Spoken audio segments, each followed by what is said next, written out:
Hi friends, இன்றைக்கி நம்ம ரவை பால் பாயாசம் எப்படி செய்கிறதுன்னு பார்க்க போகிறோம். அதுக்கு பால் 1/2 லிட்டரு எடுத்துக்கலாம். அதுக்கு தேவையான அளவு 1/2 லிட்டரு தண்ணி சேர்த்து நல்லா கொதிக்க வச்சிடணும். இப்போது பால் நல்லா கொதிச்சிடுச்சு. அதெல்லாம் இப்போ ரவை சேர்த்துக்க போகிறோம்.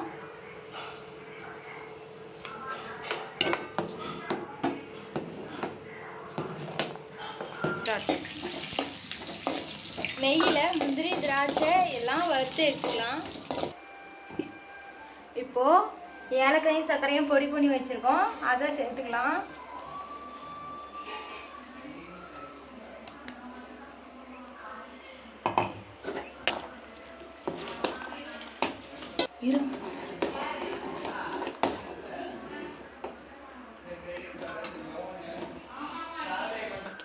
இப்போது நெய்யில் வறுத்த முந்திரி திராட்சையை சேர்த்துக்கலாம்.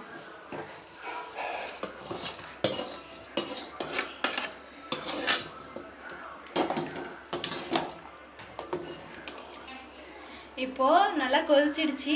ரொம்ப சிம்பிளான ரவை பால் பாயாசம் ரெடி. நீங்களும் ட்ரை பண்ணி பாருங்கள்.